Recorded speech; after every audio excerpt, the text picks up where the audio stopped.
Amincin Allah ya tabbata a gare ka, ya kai hasken rayuwata. Amincin Allah ya tabbata a gare ka, ginshiƙin rayuwata. Amincin Allah ya tabbata a gare ka, namijin da babu kamar ka. Amincin Allah ya tabbata a gare ka, ya kai annurin zuciyata.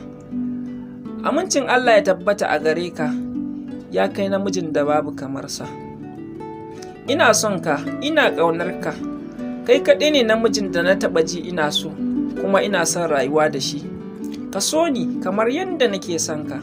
Na mallaka maka komai nawa, domin kai ka fi cancanta da ka same su.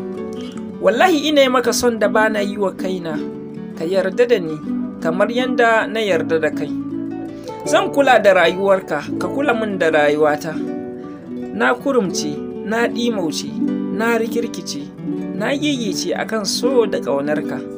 Idan na same ka, na zama 'yar autar mata, domin kuwa na san na yi wa mata zarra.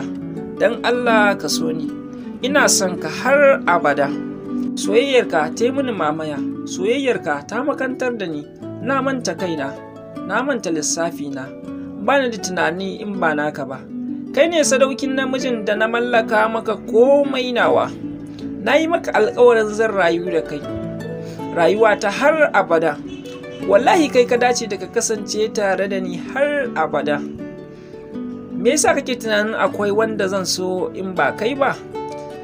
Zan kasa bacci, zan kasa dariya, zan kasa fara'a, zan kasa murmushi. Idan dai har kai za ka yi su, zan bar komai, zan manta komai, zan daina tunanin komai. Haka zan bar lissafi, in dai ba a kanka ba ne. Ka yarda da ni, ina son ka.